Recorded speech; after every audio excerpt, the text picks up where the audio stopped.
Good morning.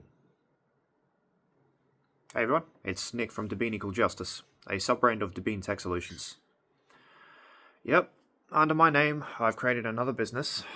Obviously, this video will go up onto my, Debean Tech Solutions YouTube channel, and why not put it on the Royal Australian as well? Because as a gamer, I also want to share my advocacy to my community of some 238 subscribers, not 238,000, I only have 238 subscribers, sorry. Debean Tech Solutions is going to have another sub-brand put under it called Debean Innovations, and it's just released a brand new product just recently. I have to get these manually made. I obviously have to buy all the parts. And they have to go to some place in the US to have the parts installed, because I do not have the patience for micro soldering. I only have the patience for soldering on car wiring, etc. Which requires some degree of micro soldering, but at the same time, you're working with a lot thicker wires than you would normally with micro soldering, like literally tiny little microscopic components on a motherboard. Big shout outs to Alex from Northridge Fix. I don't know who from NW West Repair. They both do an incredible job on fixing graphics cards, but Alex needs to work on his professionalism, and he needs to work on his answering texts from WhatsApp. But anyway, shape or form, again, it's Nick from Debean Equal Justice, and today I'm here to walk you through how I won my case against BankSA, a division of Westpac Banking Corporation here in Australia, for indirect discrimination under AFCA. If you're disabled and on DSP, got rejected for credit, this one's for you. So here's the backstory. I applied for a loan with BankSA on I believe it was the 20th of the 1st, 2024. A major Australian bank, and was flat out denied, not because I had bad credit, not because I had no income, but solely because I received the disability support pension, and that's it.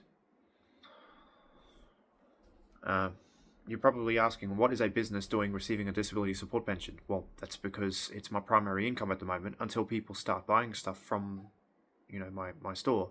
I do require upfront payment for everything. I'm here to make a profit of only $200 per service, but you get to buy the parts directly for yourself. You don't buy them for me, you buy them for yourself. But you have to buy them upfront with me as soon as I give you a list of parts. But anyway, they didn't even ask about my other sources of income or provide a proper assessment. That's a textbook example of what's called indirect discrimination. They actually did. And I gave them as much information as I could.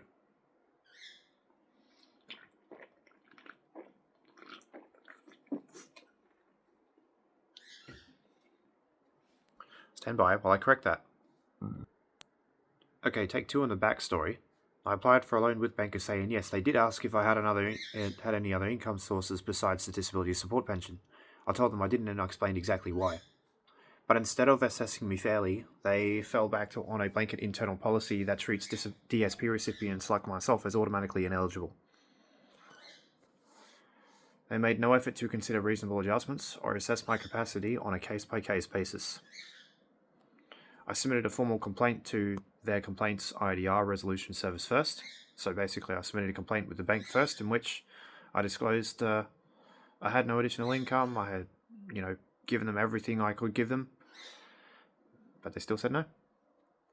I then submitted a formal complaint to AFCA and argued that even though I disclosed I had no additional income, they still had a duty to assess me fairly without discrimination. Their blanket policy toward DSP recipients amounts to indirect discrimination under Section 6 of the Disability Discrimination Act.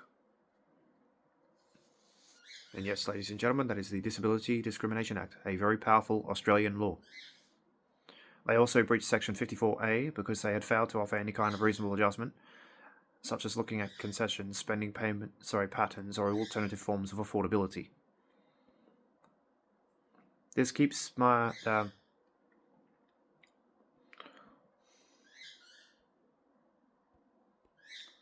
What the hell? Hang on, I'll be right back.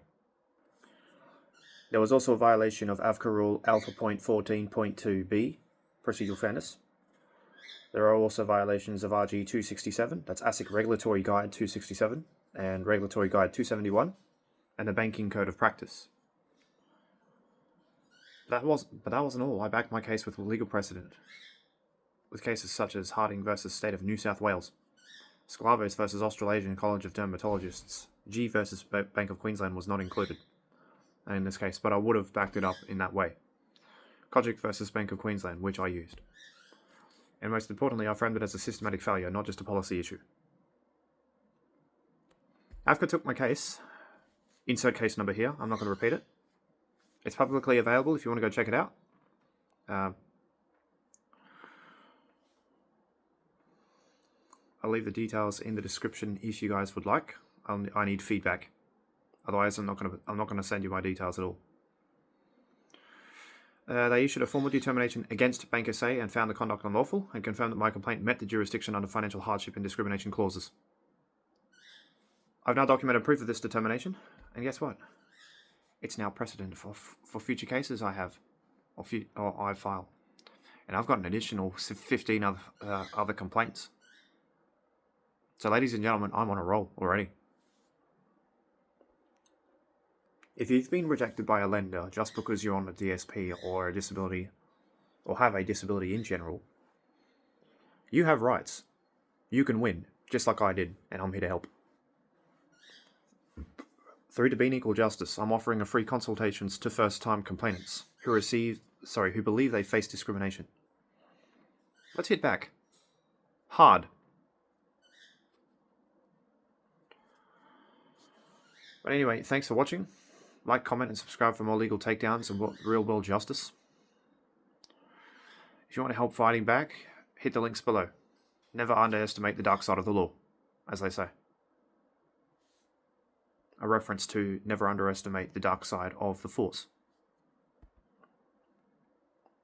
Which, to be honest, I would have enforced better than the Empire did, to be real. But anyway, peace out, ladies and gents.